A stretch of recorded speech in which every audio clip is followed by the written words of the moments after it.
Raptors Republic presents Raptors Talk November 29th at the Rivoli. Tickets available now. Hello. Anyone around here speak basketball?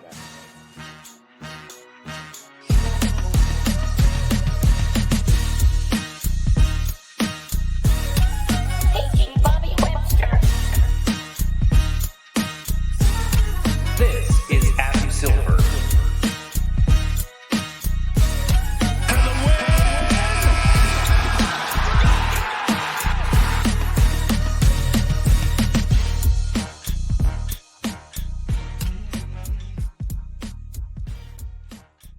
Vision 6-9.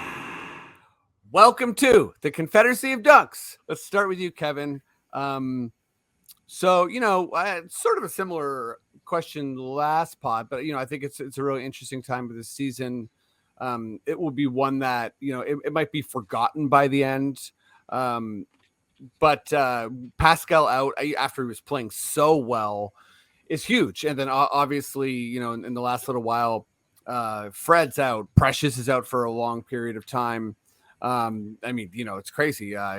Gary's out now. Koloko got like a hip pointer. Otto dislocated his toe.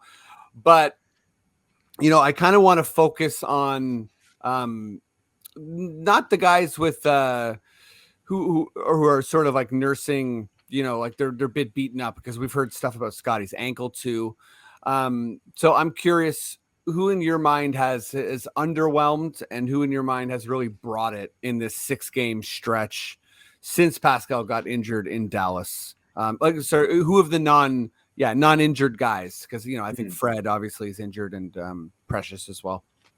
I think the guy who's brought it the most, and it's been all season, is OG. It's like, I know you and I talked a bunch about, is he going to make a leap on offense this year? Like is he going to do a little bit more? He's going to handle a little bit more, shoot more.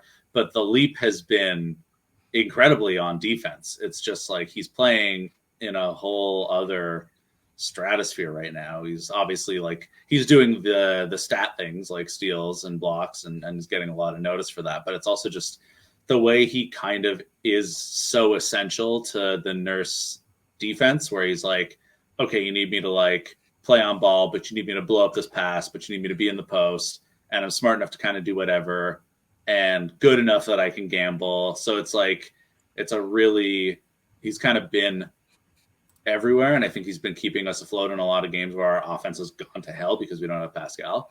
Mm-hmm. And obviously the whole team does that, but I think you need, it works even better, obviously, with Pascal on the floor, but you need people like that who can just kind of do everything to run an offense or run a defense that's so wacky and chaotic. In terms of underwhelming, I think I think it has to be Scotty, but I don't mean that in the way that I feel like a lot of maybe Raptors Twitter and maybe certain media people are talking about it. Mm-hmm. I think it's definitely an overreaction to, I think he's having a bit of a slump, and I think he's sort of by definition underwhelmed because he instantly has more responsibility with Pascal out. But that said, I'm still far from panicked. I think he's figuring it all out. I think he's probably playing a bit hurt, like we were talking about. Mm-hmm. And unfortunately, it's just not really going for him right now. He looks a little out of sorts. Whether he's playing hurt or whether he's not having fun right now because he's just getting a bit beat up.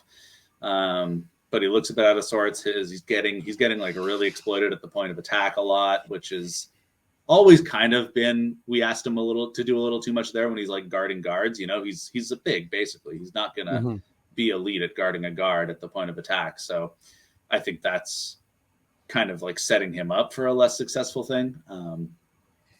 But yeah, in a nutshell, Scotty, unfortunately. But I'm rooting for him. He'll be fine. Yeah, good points all around. Just on OG, I think, man, it has been a major leap. And, I remember not so long ago kind of debating whether I thought OG or Pascal was the best defender on the team. And, obviously Precious has this, he was kind of coming on strong, last year and even the beginning of this year defensively. But, it's definitely, he's definitively the best defender. Even that year the year where we headed into the bubble, and there was like, the Raptors were a really good defensive unit, and I remember Zach Lowe and others saying like the whole team's so good on defense that we can't give it to any particular person. I feel like the narrative, so we have to give it to Marcus Smart. Sorry. yeah, exactly. Yeah, exactly. So no Raptor got it. It was crazy. But yeah, this year I feel like it's going to be, he's really jumped out in front of everybody else defensively. So, OG's a good pick. And, to your Scotty point, like that's not who I picked, but I totally understand it. Also back to that, the year, actually the Tampa year, I think you saw Pascal struggle with defenses quite a bit, and that, the defenses scouted him, and, he kind of couldn't shift them around. Whereas, Scotty, I think that's happening. The book is out on him a little bit. His hot shooting start has faded a little bit, but I also optimistically, I feel like this is good reps for him. And he has that kind of like laser court vision and the dribbles that I do feel like he's going to, the next, whenever he overcomes this, whatever he's in, it is going to be pretty special.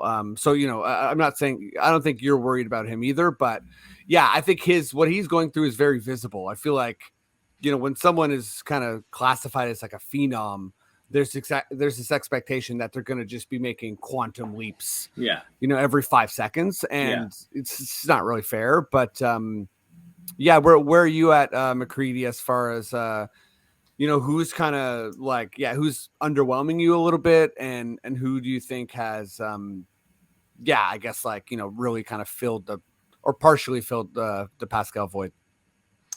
Let's start with overwhelmed me first. Who have I been overwhelmed with? The cup filleth over with these players.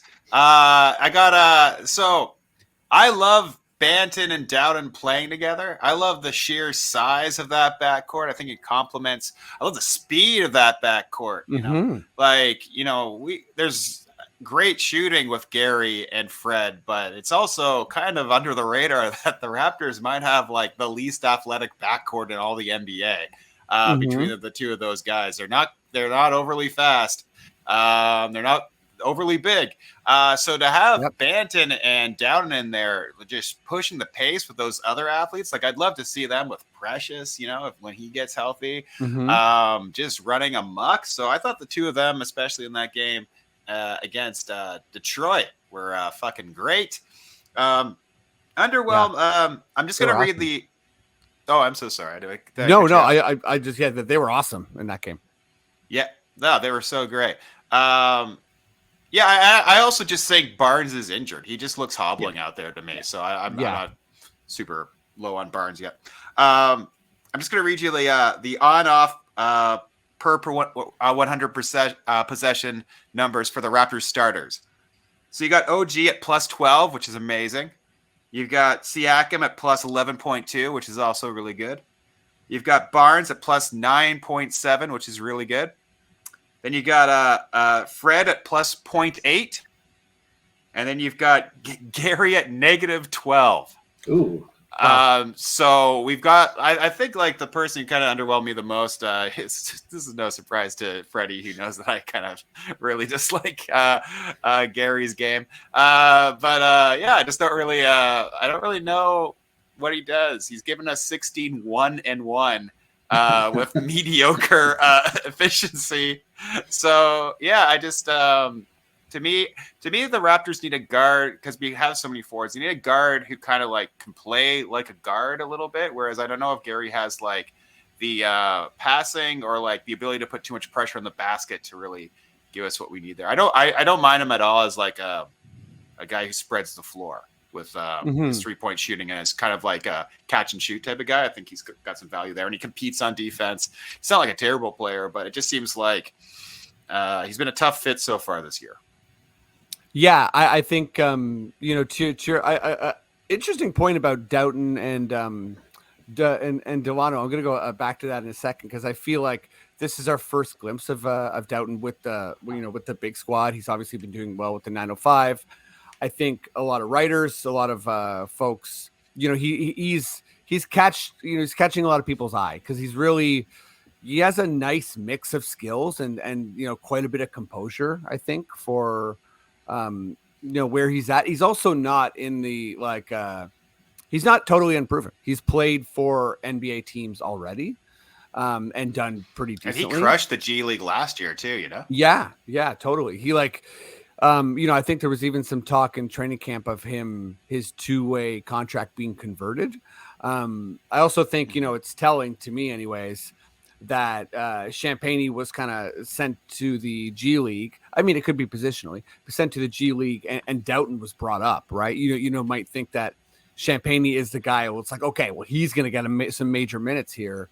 So that's a big nod, I think, from Nurse for Doughton. But, to your well, he brought him in the last minute of the game to guard Ivy down the stretch, which is like pretty unheard of to just the defensive. And he blocked him. He did a great job. It was a major clutch play there. I think Doughton is definitely he looks like he's up for the challenge. Even the way that he was cutting with Thad there was really good stuff. But yeah, to your Gary point, I was sort of thinking that we'd have one of you would pick Scotty, one of you would pick Gary. So I kind of mine's a little bit of a reach. But I can't wait. Yeah, Nurse. It's Nurse. No, no, but I do think that Gary is struggling, and I think that watching him work so well off of Pascal. The whole summer I was kind of I was in the camp of having him as a starter, and part of the reason there is I think he's if you have someone on the court that's drawing a bunch of attention, he can drain shots. And I think when he has to create, is not doing catch and shoot stuff, or or Barnes, for instance, there's that play that kind of went viral where Barnes is not moving the defense at all. And he just whips it at Gary's legs, it goes out of bounds. and then Barnes is like, what the hell, man? And I think there's a big difference between what Fred and Pascal can do to the defense. And yeah, you're seeing Gary kind of, he's the fourth highest paid player in the team. You would kind of think that maybe with these guys out, it's like, okay, Gary's going to score 35 or 40 or something. And obviously he had a hit pointer and didn't play last game, but he has not been doing that. So I think it's pretty fair to be underwhelmed by him right now. Yeah, mine again is a total reach. My underwhelmed player, and go with me here for a second. Is Delano Banton? What? So check it out. What a dork! Shut up. I know, right? But basically, watching him last game in Detroit, that's sort of what I don't think he's going to be putting up those kind of numbers, but I think he's looked really bad up until that game. Kind of. I don't think he's done much. I think he's looked sort of out of sorts. He's struggling with the starters. He's struggling. He's gotten a lot of chances as well. I feel like Malachi's actually outperformed him. But then, we saw last game. It's like, wait a second. This guy can not only compete at this level, he can kind of take over. In the summer, I was so high on Banton that I felt like he might push his way into being the seventh man or the eighth man and be a key ingredient of this team. And he's kind of fallen by the wayside a bit. And I feel like, this might be, it was clearly the Banton game. So I'm really curious to see what he does after this. And if he's kind of how he does when more starters come back, how he does with Fred. That's why I said it was interesting with your Doughton Delano thing, because maybe it's a size thing. Maybe he needs. I even feel like he's looked okay with playing with Malachi. It's almost like the shared duty of bringing up the ball kind of frees him up a bit. Because he had a couple plays against Indiana where it seems like he couldn't even dribble on guys. So anyways, obviously that is a dork take, but I think I'm scaling back because I was so high on him, and then I'm kind of confused by why he hasn't been doing more on a regular basis. And then seeing him break out is kind of oh, wait a second, this guy is really good. And maybe it's just the thing of he's young and there's a pendulum there. Mm-hmm. I think he gets a lot of cough. Oh, sorry, go ahead. I was going to say, I think we need to make a commitment at some point to lose some regular season games to just play our bench more. Period. I totally Like, just agree.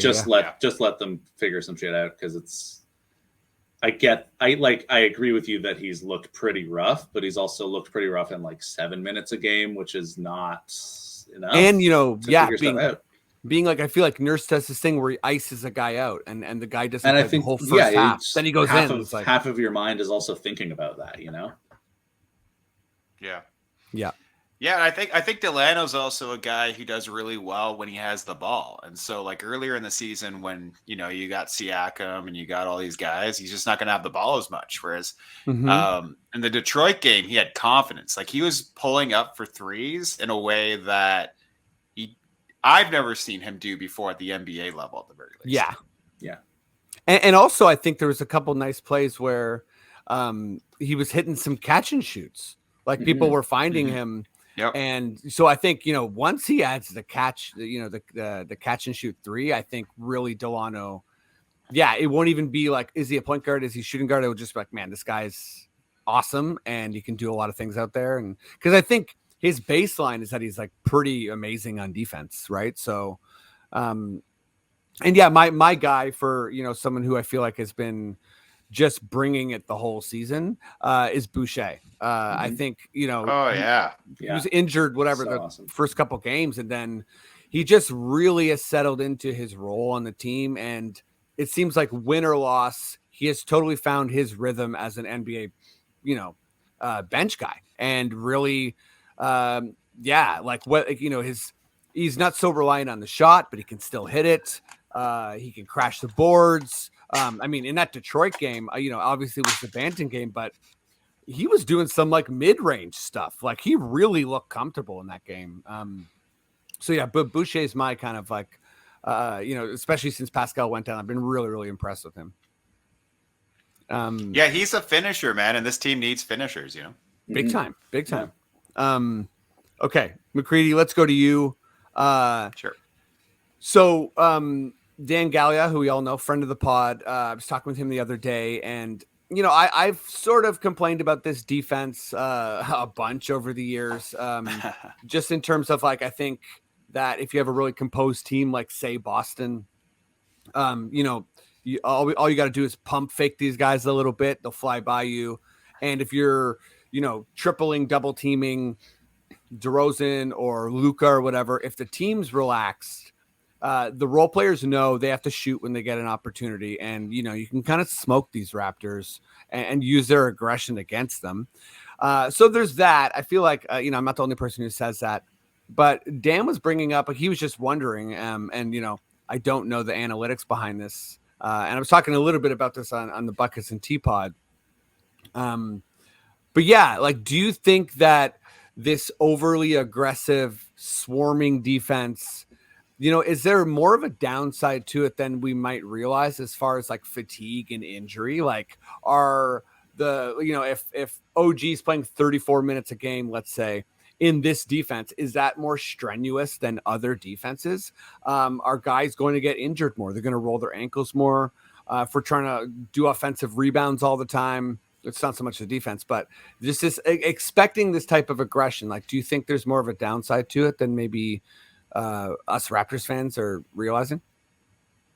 Oh, yeah. I've been saying that for 2 years now, that the defense that they play takes a ton of effort. Like that's the, you know, Otto Porter, when he joined the team, his number one thing that he said was like, I've never seen people play this hard. So, I mean, the defense, yeah. And I mean, if you're playing that hard, if you're flying around that much, you're more likely to get injured, you know?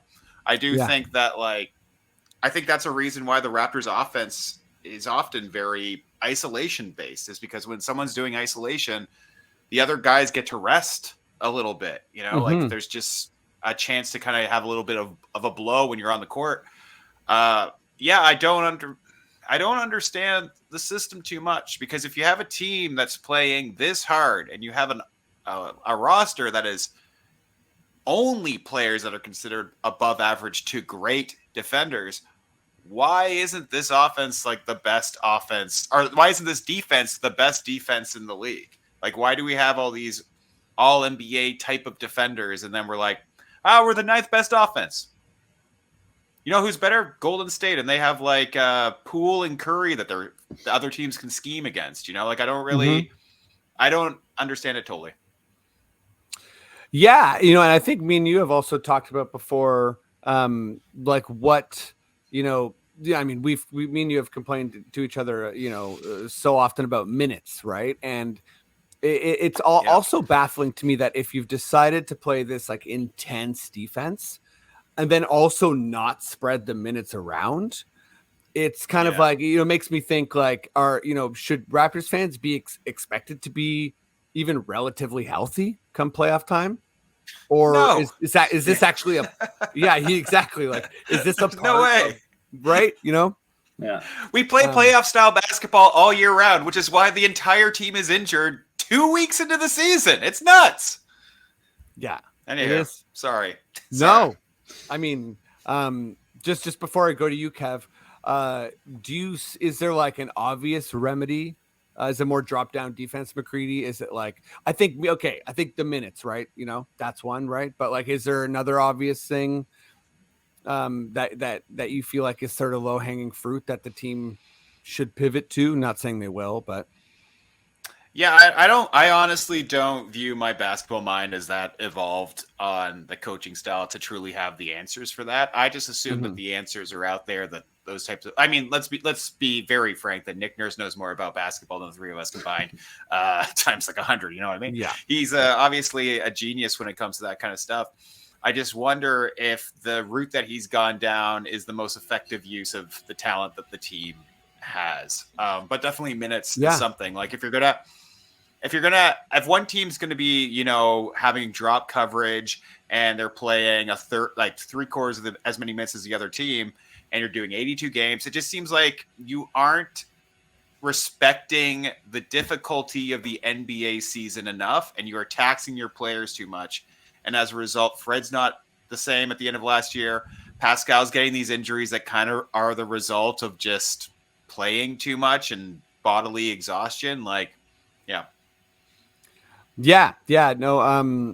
Let's go to you, Kev. Like, where are you at on this sort of like overly aggressive defense? Do you think? I mean, yeah, there's like a yes and no part of this question. Like, if you do think it's you know, sort of detrimental to the team and as far as fatigue and injuries, like, yeah, what's your take on that? Where do you, like, you know, is there a greater goal that maybe we're missing? Like, you know, going back to Nurse being so much smarter than us. Yeah. So I mean, for sure, like, I think it's clearly been an issue the last couple of years. Like, we haven't had a healthy playoffs in a while. The time that we did, you know, we load managed Kawhi Leonard for like he played 60 games. I think like I'm sort of on the fence about fatigue generally, because these are elite athletes. They can put these minutes in, like they are built for it. But I think it's just an odds situation where the more time you're on the court and the harder you're going, like then combine that with even any amount of fatigue, you just increase your chances of something happening. You know, you misplace a foot, your muscles aren't firing as much as they should to support whatever like ankle or knee is turning in which direction. So I think it is just one of those things. And I think the simplest solution is like, look at our bench this year. Why don't we just have a bench mob? And like, if we're playing this hard, if we're playing to win every single game, which I get, that is the point of professional sports, is you want to win every game. But it's like, I think we just need to prioritize which games. I think we need to pick some games where it's like, you know what, let's just like not try so hard this game. Or we need to take, as I was saying before, like take those minutes to give our bench more time to gel and figure it out and like implement stuff you want to do in game, because in game is different than in practice. And yeah, I mean, I don't know. I feel like I agree wholeheartedly with Matt that like they definitely know more than we do about this. So there's a reason behind their decision making. It's not just stubbornness, I don't think. And I would bet that if you looked at analytics that like, and you've seen this in a couple games already this season where it's like, even in games where we're just not scoring, we can take an entire quarter or two where they score like 10 points a quarter and shoot 30%. You know what I mean? Like that's, if we can do that more often than not and more often than other teams, then, you know, it definitely increases our chance to just like win dirty games. And that's a great thing to have in the playoffs if everyone is healthy. So I think there's probably some sense to it in that like it'll just win out more than it won't, but I think that requires health, which we obviously haven't been having. Yeah, the one sort of like, you know, back to the kind of the nurse idea, you know, the team knowing more than we do. The one person I keep reflecting on when I'm thinking about this is Chris Boucher, because I remember in the in what ended up becoming the bubble year, he was sort of like, you know, if he made a mistake, he was pulled off. He didn't get any chance to contribute to the Toronto-Boston series. And it just, yeah, it's like Nurse didn't trust him. And now looking at Chris Boucher now, it's kind of like, man, he really is confident and contributing in every way. So, I mean, is that the sort of thing that we're, you know, hoping, you know, Precious, Delano, Malachi, Koloko, whatever it might be, like, is that where we're headed? Yeah, that's just, I mean, it's kind of an open question. So I don't that's really like know. a years long process. You mean? Yeah, exactly. Yeah. Like it's just not about this year. You know, even Masai came out last year, sort of, and commented on the heavy minutes and was pretty open about like this not being a year where we think we're going to win the championship and trying to see how good our starters could be.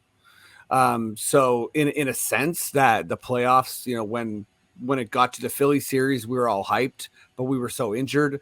You know, yeah, maybe Masai and Nurse, like they were aware that we kind of punted that part of the season. Maybe not, you know, maybe there's some unluck there as well. Like obviously Gary got like the flu or whatever. But yeah, no, it's a, you know, should be an interesting thing to watch. I hope for the sake of injuries that we do, you know, mitigate that a little bit. Okay, guys, that's it for the pod. Thank you so much, both. This was a fun one. We got to mess around a little bit, and yeah, a lot of interesting stuff. It's a cool time of the season. But before we wrap up, I'm going to bring in Maddie D, and let me jump to you first, Kevin. Is there anything going on you feel like you want to plug, or anything you want to tell people? I mean, I'll plug this guy, Matt McCready, runs one of the most fun events in town. Actually, he runs several of the most fun events in town, but one of them is the world's biggest improv tournament. So going to be doing that in January. I mean, you should just go follow Matt McCready on Twitter because I think he's a great producer and he does a lot of fun stuff. So there you go. That's my plug. I agree, and I'm happy you said that because no spoilers. I have a feeling McCready won't plug himself. McCready, yeah, I the worst setup ever. But what would you like to plug? Wow, Freddie, you know what? Because I'm going to prove you wrong because I am plugging something and it's even further away than the improv tournament. I am, like to announce here for the very first time, doing the 2023 Toronto Fringe Kids. I am acting in a play called The Grampy Bears. Grampy Bears, getting even older. It's about a bunch of grandpa bears. And they're complaining about how old they are to a bunch of children. It runs an hour and 45 minutes. There's no intermission and there's no audience participation. If your child makes one noise, the Grampy Bears will storm the crowd. It's going to be a lot of fun. We learn about reading. I love it. I'm picturing actual bears storming the crowd. This is good. Maddie D, what's up? You know, what do you want to let people know about the pod, about Raptors Republic? Yeah, thanks for listening. If you're watching on YouTube and you want to listen to the full episode, please go to your favorite podcatcher and subscribe there. We're on Spotify, we're on Apple Podcasts, we're on everything. Subscribe to the Rapcast. If you can also go to raptorsrepublic.com and you can listen to us there, and our own website, dunkspodcast.com. Why don't you check that out? Why not? Now, as we've said every week, there is a paywall going up for the premium content on Raptors Republic, $6 a month. They've also got another plan right now that's like $1 for a 3-day pass, so you can if you just want to test it out, if you're kind of new to Raptors Republic, then you can, give her a $1 tester. So that is something that there's also a live show coming up. I forgot to add the graphic for it, but it is coming up in the end of November, I believe. Is that right? Yeah, I think it's November 29th. November 29th at the Rivoli. So go to raptorsrepublic.com there, and you can figure out when we can get you some tickets. You can have a good time. There's a great lineup of people that are going to be doing a live podcast and a Q&A, I believe. So yeah, the Grampy Bears are on that one, right? Grampy Bears, special guest. Wasn't supposed to say that, Kev, but sorry. Well, that's fine. This is spoiled now. Well, everyone, thank you so much. Everyone that's been listening, supporting, helping us grow. Thank you very much. And Maddie D, if you feel like we're done and we're good to go, please just give me those words I love so much. Okay. Listen to full episodes of the Confederacy of Dunks only on the Rapcast.